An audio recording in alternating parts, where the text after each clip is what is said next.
Listo, niños, ¿ya están de regreso? Sí, sí. Perfecto. Muy bien, pues vamos a seguir entonces con el análisis de estas teorías clínicas sobre la personalidad psicopática. Entonces, Benjamin Ruch es el primero en utilizar esta acepción de palabra psicópata, asociándolo con los idiotas mentales. Y luego vamos a hablar de Pritchard, de un autor que se llama Pritchard.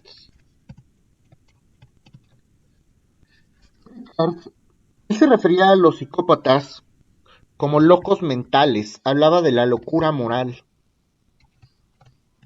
Locos mentales y locura moral, aquellas personas que transgredían lo que es bueno y lo malo para la sociedad, pero como consecuencia directa de una locura. Entonces ya hablamos de los locos, de los enfermos mentalmente hablando. ¿Ok? Y en Roma justamente se hacía esta distinción. En Roma había dos figuras de enfermos mentales. Hablábamos de unos señores que se llamaban mente capiti, esto como antecedente. Mente capiti, los mente furiosi. Los mente capiti eran enfermos mentales que tenían momentos de lucidez en Roma, loquitos, y de repente tenían sus 5 minutos en los cuales eran lúcidos. Si un loco, un mente capiti en Roma, hacía o ejecutaba un acto jurídico en sus momentos de lucidez, el acto era plenamente válido. Los mentes furiosis eran locos mentales, eran enfermos mentales, que nunca tenían ningún momento de lucidez. Cuando hacían algún tipo de acto fuera de sus cabales o en estado eh, no lúcido, entonces los actos jurídicos en Roma no eran válidos. Es un antecedente para que ustedes entiendan desde dónde se manejan esos conceptos de locura. Hablar de locura, según Pritchard, es hablar de una enfermedad mental. Y hablar de un psicópata, hablamos de una persona que está enferma mental y que como consecuencia directa de su enfermedad mental actúa bien o mal para la sociedad. Una persona que está enferma de la cabeza, una persona que tiene algún trastorno, actúa mal y nos puede afectar a todos. Por eso hablamos de la locura moral desde el punto de vista de Pritchard. ¿Sí está claro?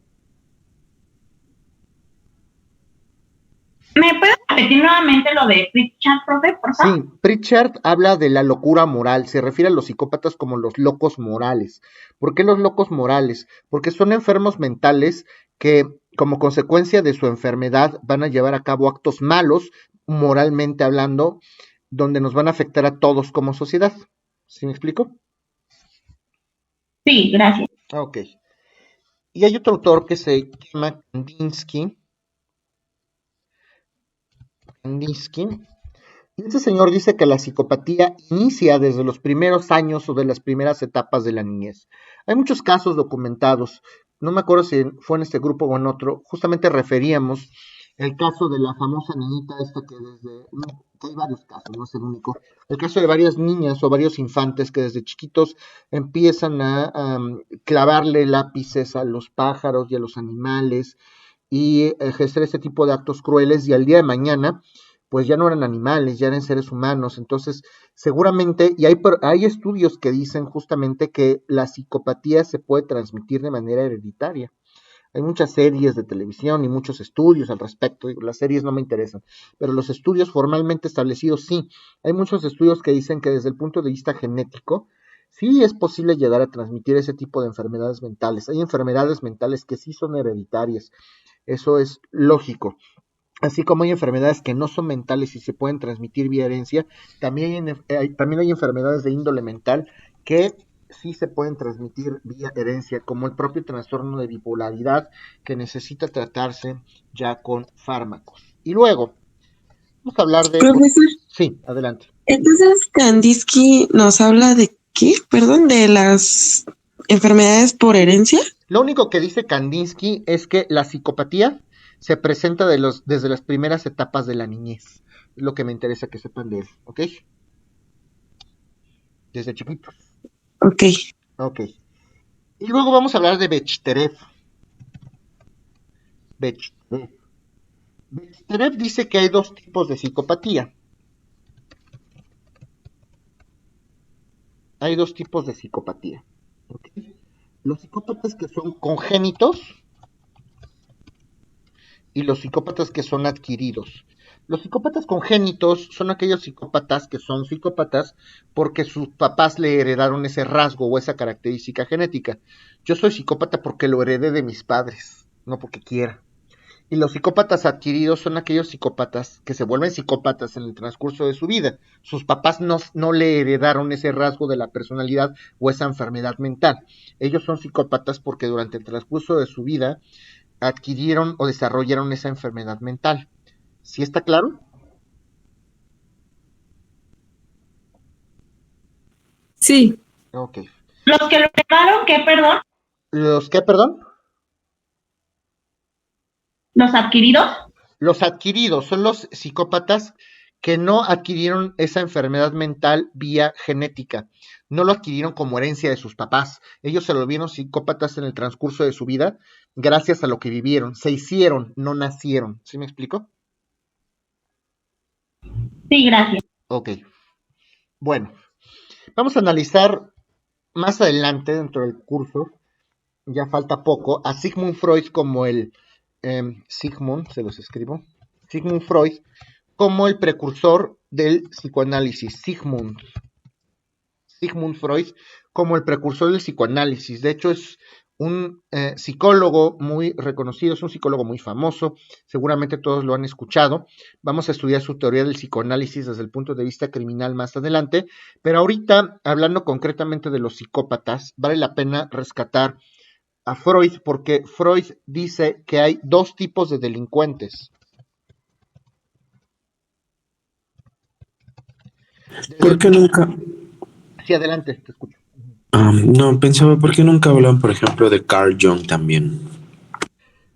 Eso es interesante, lo vamos a ver en el bloque de psicoanálisis criminal, pero no hablan de muchos, tampoco hablan de Gestalt, tampoco hablan de Pavlov. Lo cierto es que se enfocan 100% al psicoanálisis freudiano, porque desde el punto de vista freudiano se explican, según estos autores, justamente todas las conductas a nivel interno. Podemos estudiar el yo, el superyo y el ello, ¿no? Pero sí, no hay de Carl Jaspers, tú te refieres a Carl Jaspers, ¿no?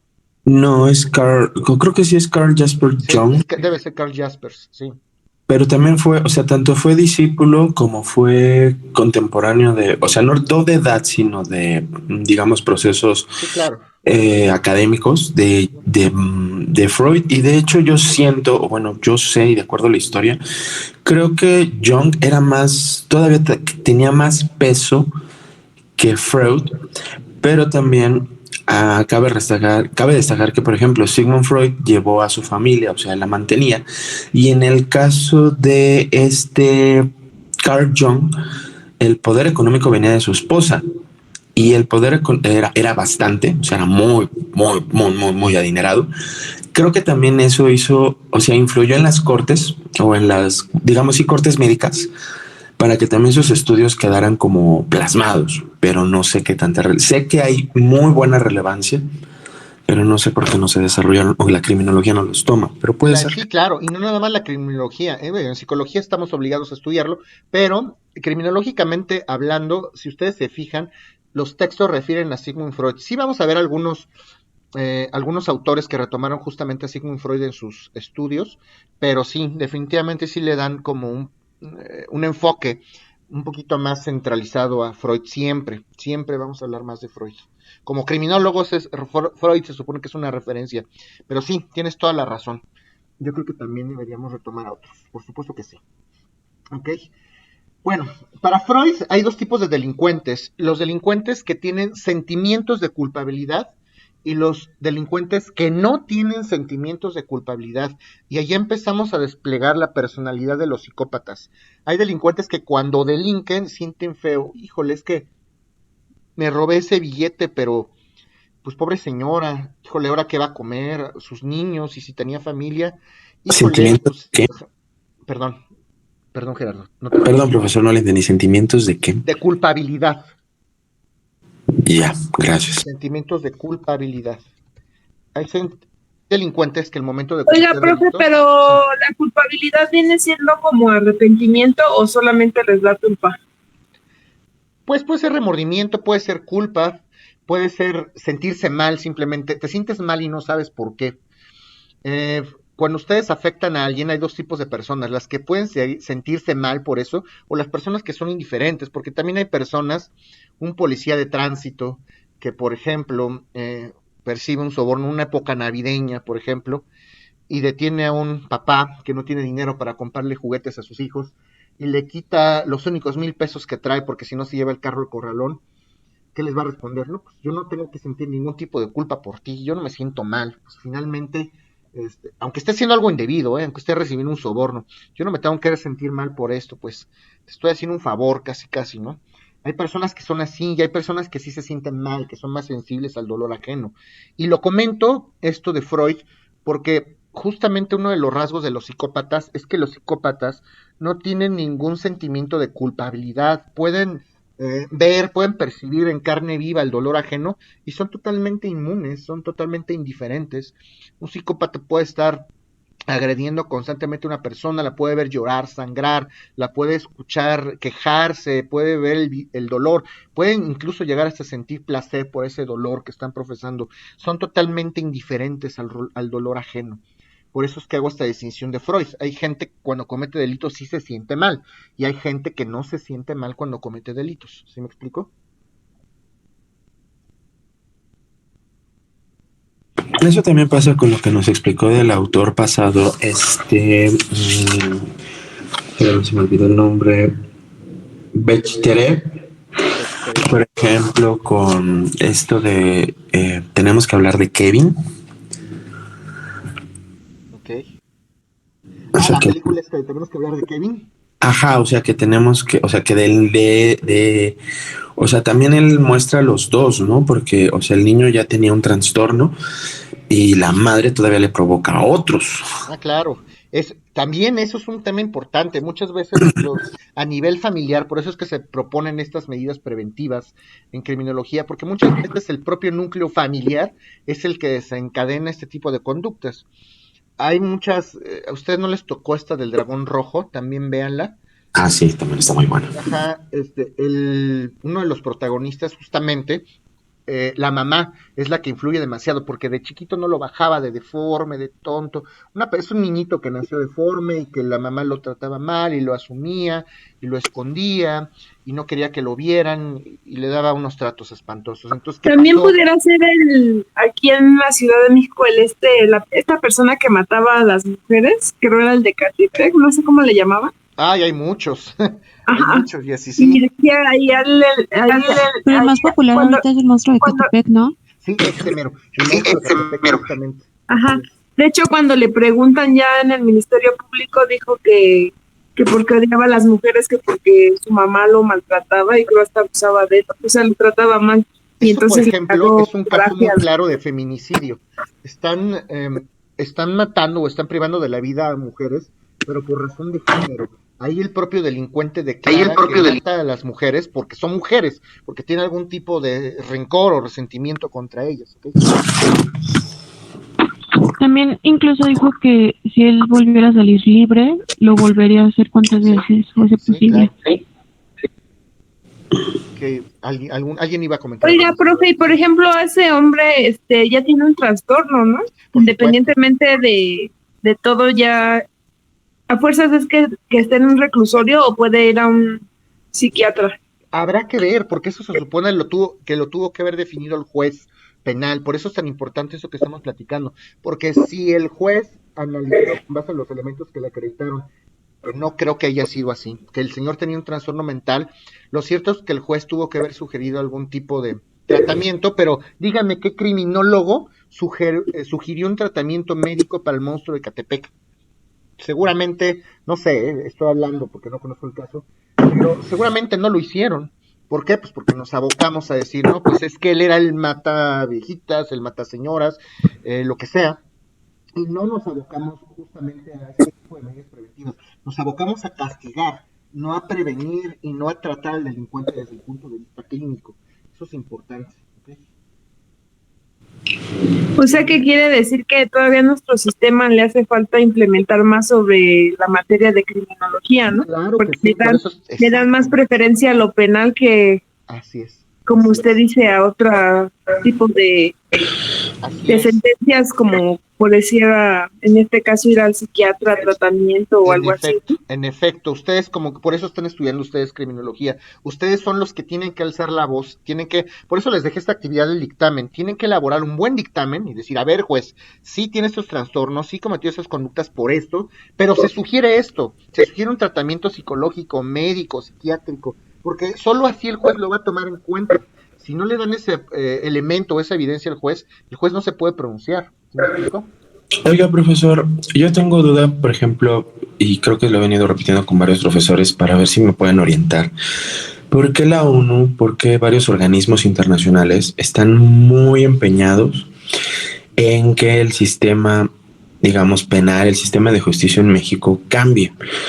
¿Se acuerda que le comenté que tengo un amigo que es policía de investigación? Uh-huh. Estuve hablando, bueno, le pregunté, porque le dije, oye, tengo dudas con respecto a esto.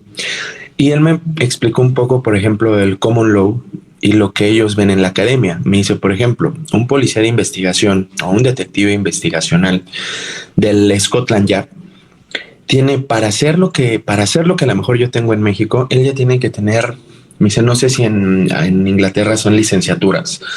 Me dice, pero él tiene que tener una licenciatura en psicología, sociología, en criminología, en cierto tipo de área.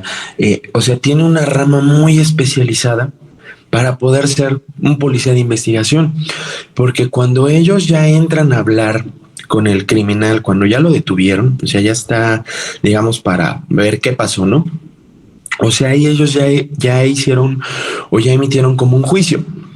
O sea, ellos a veces son como los jueces, ¿no? Ellos ya saben la verdad, ya vieron videos, ya. Y entran con una característica muy peculiar porque ellos sí entran como el policía bueno, así de quieres un café, quieres, a ver, ahora sí, ¿por qué hiciste lo que hiciste? Y si tú no les contestas con la verdad en el primer interrogatorio, casi es tú le estás dando un trago a tu café y te lo quitan. Sí me lo comentaste. Ajá, entonces otra vez vuelve a decir, porque yo le dije, bueno, es que sigo teniendo duda. Porque le conté lo de este caso, me dice, sí, pero volvemos. O sea, ellos sí tienen una rama de especialidad más allá. Además, déjame comentarte, hay una metodología que tienen estos señores. Aquí en México, justamente, eso es uno de los temas que hablamos, esta reacción social institucional. ¿Por qué no son capaces los órganos de la policía mexicana para llevar a cabo o implementar metodologías o logísticas o estudios desde ese punto de vista? Estoy de acuerdo, también debería tener un tipo de preparación muchísimo más desarrollada respecto de la que tenemos ahorita. Por supuesto que sí.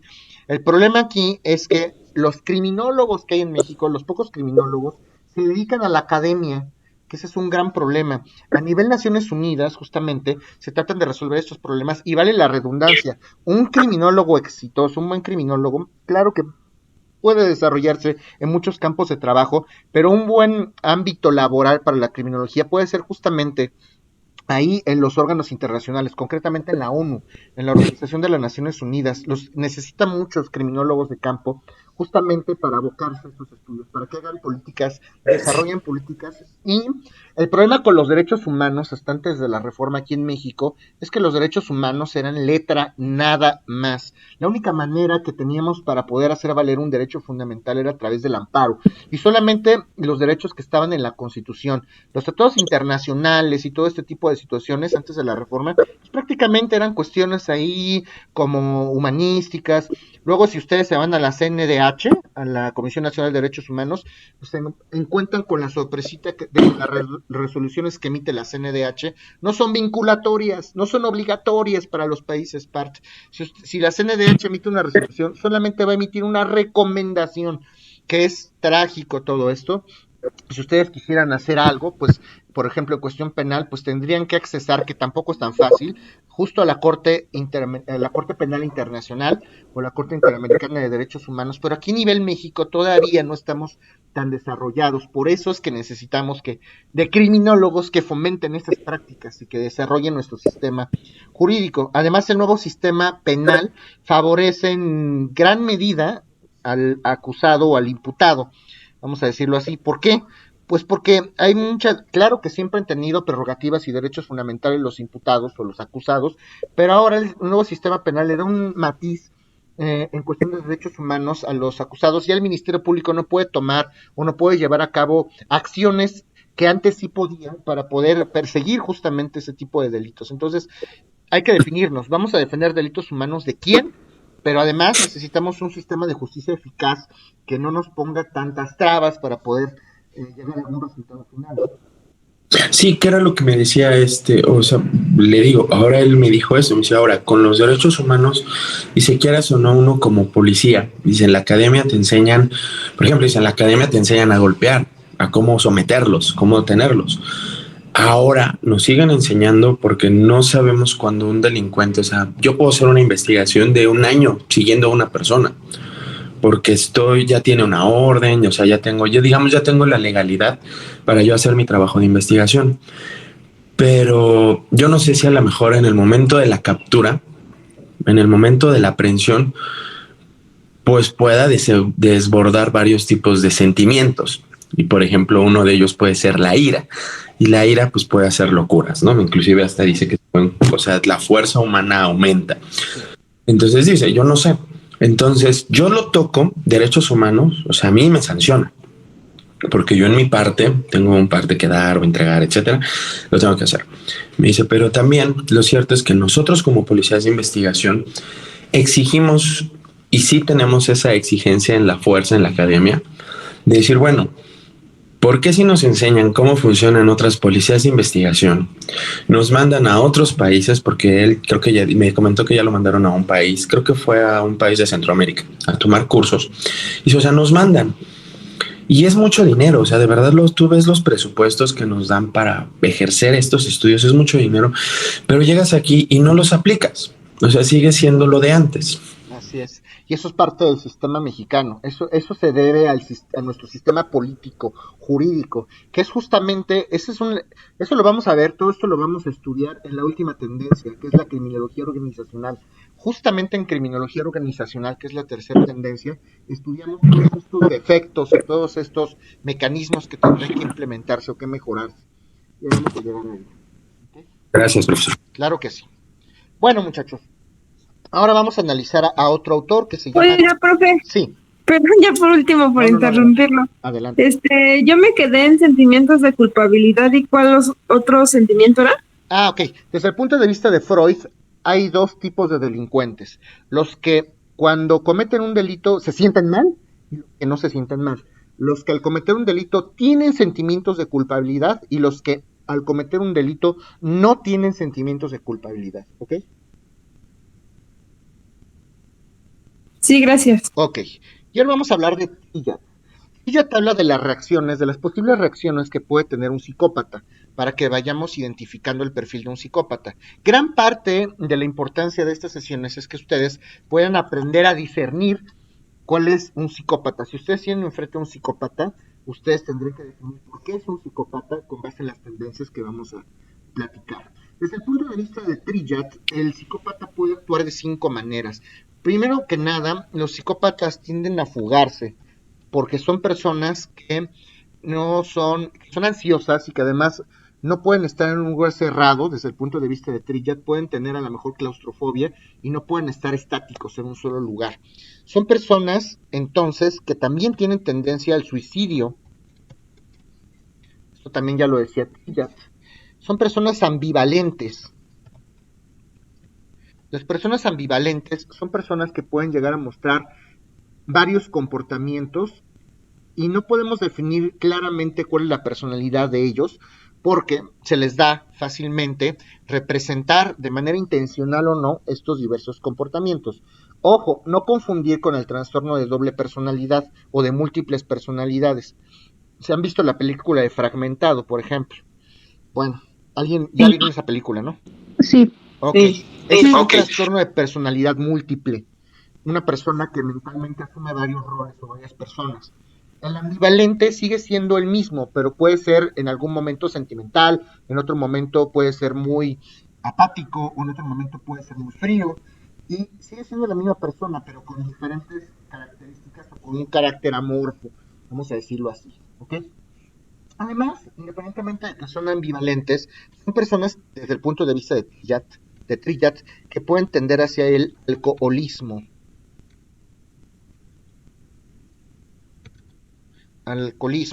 ¿Ok? Son personas que pueden tender hacia las toxicomanías, la adicción a alguna droga, en pocas palabras, y obviamente pueden llegar a cometer conductas antisociales. Por ahí estaba viendo uno de sus videos, ojo, no me confundan la acepción antisocial con asocial. El asocial es una persona que se aleja de la sociedad, pero no la niega. Una conducta antisocial es una conducta que agrede, que vulnera, que daña a la sociedad. Si yo mato a una persona, si yo violo a una persona, si yo robo a una persona, estoy afectando a la sociedad. Eso es una conducta antisocial. Si yo pongo una bomba en el tribunal, obviamente estoy afectando a la sociedad. Una conducta que va en contra de la sociedad es antisocial. Y obviamente estas conductas se describen como anormales, están fuera de lo normal. Así lo describe ella. ¿Okay? Luego hablamos de otro autor llamado Henderson. Profesor, Sí. dijo 5 formas de actuar y nada más tengo 3, es fugarse, suicidio, ambivalentes. Tienen las fugas, tienen el suicidio, son ambivalentes, el número 3. Número 4 tienen al alcoholismo y número 5 tienen hacia la toxicomanía. Algunas adicionales les comentaba. Obviamente estas conductas son antisociales y anormales, pero básicamente esos son los 5 rasgos del psicópata desde el punto de vista de Trillat, ¿ok? Desde el punto de vista de Henderson, los psicópatas son personas inadaptadas, no se adaptan a ningún núcleo social con facilidad. Son personas, lo vamos a ver, son personas que pueden llegar a ser muy sofisticadas en sus modos, muy sofisticadas en sus gustos y por ende no encajan en cualquier grupo social. En su música, en su lectura, en su núcleo de trabajo, pueden llegar a ser desde ese punto de vista inadaptados. También pueden tender hacia la agresividad, obviamente tienen rasgos agresivos, agresividad, y son creativos, son personas inteligentes. Uno de los rasgos del psicópata es que también puede desarrollar en gran medida esta inteligencia. Y creativo, pues, obviamente tiene facilidad para desarrollar figuras novedosas, figuras que no se habían visto antes, son novedosos en sus pensamientos y en sus ideas. Puede ser un diseñador gráfico, puede ser un ingeniero incluso, ¿ok? Esto desde el punto de vista de Henderson. Vamos a hablar ahora de Robert Lindner. Lindner, perdón. Las características para Robert Lindner de los psicópatas es que son personas impacientes, son personas que no pueden estar en un lugar, son personas que necesitan estar haciendo varias cosas a la vez, tienen que estar haciendo algo porque si no se sienten mal. Incluso pueden llegar a desarrollar algunos tics nerviosos, pueden llegar a ese famoso tic que algunas personas tienen, estar moviendo la pierna o los brazos, tienen estarse agarrando las manos, de pronto les sudan, pueden llegar a desarrollar este tipo de conductas. Son megalómanos. Megalómanos. ¿Qué es una persona megalómana? ¿Alguien sabe?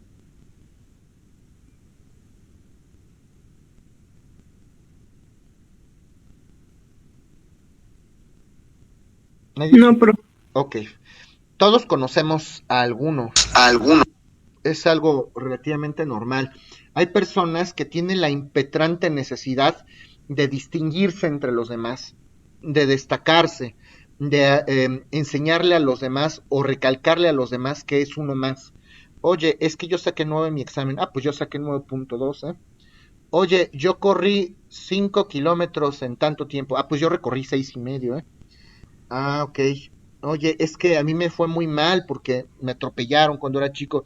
Pues eso no es nada. A mí me atropelló un camión y también me aventaron a las vías del metro y sobreviví. Son personas que tienen la necesidad de recalcar justamente esa personalidad, de recalcar su existencia frente a los demás. Y esto se debe justamente a que probablemente sufrieron algún trastorno que provocó en ellos algún tipo de inseguridad o algún tipo de minusvalía. Alguien los hizo sentir menos. ¿Eso también cuenta como narcisismo? El narcisista es una persona que tiene una estima enorme, es una persona que se adora o que se ama, es una persona que profesa un gran amor hacia sí mismo. Una persona puede ser narcisista, se puede amar hacia sí mismo y puede tener una alta consideración de sí mismo, pero no necesariamente es megalómano. Un megalómano es una persona que siempre está recalcando que puede obtener mayores logros o siempre ha tenido mayores experiencias que los demás, ¿ok? O que tiene mayor capacidad que los demás. Eso puede ser una persona megalómana. Una persona, además, psicópata, desde el punto de vista de Littner, como les comentaba, es que tiene exigencias extremas. Como son sofisticados estos psicópatas en sus gustos, pueden llegar a desarrollar un gusto por la buena comida, por la buena música. Vean esta película del dragón rojo de Hannibal Lecter, para que vean ustedes. Muy sibaritas. Justamente, ¿perdón? Muy sibaritas. Sí, son personas entonces muy características en sus gustos y por ende son personas que tienden a establecerse estos grupos sociales muy estrechos, muy limitados, solamente con gustos afines, y hay pocas personas con esos gustos afines. Y tienen además una estrechez, tienen una relación muy íntima con el tiempo, tienen en algunas ocasiones problemas espaciotemporales. Un psicópata puede estar desarrollando una conducta y a lo mejor para él han pasado 5 minutos, pero en realidad pasaron 3 horas, ¿no? O al revés, se puede dar el caso de personas que asumen que ha pasado mucho tiempo y en realidad con su impaciencia se dan cuenta que han pasado por lo menos, nada más han transcurrido 5 minutos o 15 minutos. ¿Ok? ¿Alguna duda referente a esto? ¿Cómo se llamaba esta característica? Tienen estrecha relación con el tiempo o trastornos espaciotemporales. Trastornos espaciotemporales. Okay. Y por último, el día de hoy vamos a hablar de María de Luz Lima Malvido. María de Luz Lima Malvido. María de Luz Lima Malvido. Quien describe a los psicópatas, las personalidades de los psicópatas como inestables, son personas cuya personalidad es inestable y también son agresivos. La próxima sesión nos vamos a abocar a concretizar y a definir de manera ya específica cuáles son los rasgos que tienen los psicópatas con base en los estudios de estos criminólogos. ¿Tienen alguna duda de la sesión del día de hoy? No, profe. No, profesor. Bueno, muchas gracias por su atención y nos vemos el próximo sábado entonces. Gracias. Gracias, profe. Buen día. Día. Gracias, profe. Hasta luego. Hasta luego. Gracias, profe. Gracias, hasta luego.